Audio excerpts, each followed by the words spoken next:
പല ആൾക്കാരും ഒരേ കാര്യം തന്നെ ചെയ്തിട്ട് വിജയിക്കണമെന്നില്ല അല്ലെ.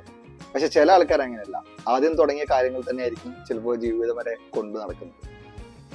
പക്ഷേ അങ്ങനത്തെ ആൾക്കാർ മാത്രമാണ് സക്സസ്ഫുൾ എന്ന് വെച്ച് കഴിഞ്ഞാൽ ശരിക്കും അങ്ങനത്തെ ആൾക്കാർ മാത്രമൊന്നുമല്ല സക്സസ്ഫുൾ. നമ്മൾ പല ആൾക്കാരെയും കണ്ടിട്ടുണ്ടാവും. ആദ്യം ഒന്ന് ചെയ്യും, അത് കഴിഞ്ഞിട്ട് വേറെ പലതും ചെയ്യും, അത് കഴിഞ്ഞിട്ട് അവസാനിപ്പിക്കുന്നതെന്ന് പറഞ്ഞാൽ വേറെ പലതുമായിട്ടായിരിക്കും. അപ്പൊ അങ്ങനത്തെ ആൾക്കാരും വിജയിക്കുക എന്നുള്ളതാണ് ഒരു സംശയം എല്ലാവർക്കും വരും അല്ലെ. ചില ആൾക്കാരുണ്ടാവും ഒന്ന് ചെയ്ത് കഴിഞ്ഞാൽ എന്തെങ്കിലും പറ്റിക്കഴിഞ്ഞാൽ നമ്മൾ ജോലി എടുത്തുകൊണ്ടിരിക്കുകയാണ്, ആ ജോലി നമ്മൾ വിജയിച്ചിട്ടില്ലാണെങ്കിൽ ഭയങ്കരമായിട്ട് ടെൻസായിട്ടും അതേപോലെ ഭയങ്കര ഡെസ്പായിട്ടും ഒക്കെ പാടെ ജീവിതമൊക്കെ അവസാനിപ്പിക്കുന്ന ആൾക്കാർ നമ്മൾ പല പ്രാവശ്യം കണ്ടിട്ടുണ്ട്. അങ്ങനത്തെ ഉള്ള ആൾക്കാർക്കാണ് ഈ ഒരു വീഡിയോ. കാരണം എന്ന് പറഞ്ഞു കഴിഞ്ഞാൽ അങ്ങനെ നിങ്ങൾ ഒരിക്കലും ഭയങ്കരമായിട്ട് ഡെസ്പാവേണ്ട ആവശ്യമൊന്നുമില്ല. നമ്മളെ കൊണ്ട് എന്തൊക്കെ ചെയ്യാൻ പറ്റുമോ അതെല്ലാം ചെയ്ത് നോക്കുക. അതിൽ പലതും വിജയിച്ചു എന്ന് വിജയം വരും. ഇവര് എക്സാമ്പിൾ പറയുകയാണെങ്കിൽ തന്നെ നമുക്ക് എല്ലാവർക്കും അറിയുന്ന ഉസൈൻ ബോൾട്ട്, ആളൊരു ക്രിക്കറ്ററായിട്ട് തുടങ്ങിയതാണ്. അവസാനം ആളാരായി? ലോകത്തിൽ തന്നെ ഏറ്റവും വേഗതയേറിയ മനുഷ്യനായിട്ട് മാറി, 100 മീറ്റർ ഓട്ടക്കാരനായി മാറി. അതേപോലെ ഷെയ്ൻ വോൺ, നമ്മൾ ക്രിക്കറ്റ് ഉണ്ടാവും, ആൾ സ്റ്റാർട്ട് ചെയ്ത് ക്രിക്കറ്റിലല്ലായിരുന്നു, ആൾ ഫുട്ബോൾ സ്റ്റാർട്ട് ചെയ്ത ആളാണ് ക്രിക്കറ്ററായിട്ട് മാറിയത്.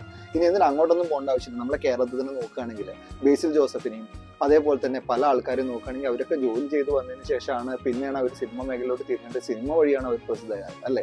അപ്പോൾ നമുക്ക് എന്തൊക്കെയാണ് നമുക്ക് അറിയാൻ പറ്റുന്ന കാര്യം അതെല്ലാം ചെയ്ത് നോക്കാം. നോക്കിക്കഴിഞ്ഞാൽ എവിടെയൊന്നും നമ്മൾ ക്ലിക്കാതിരിക്കില്ല.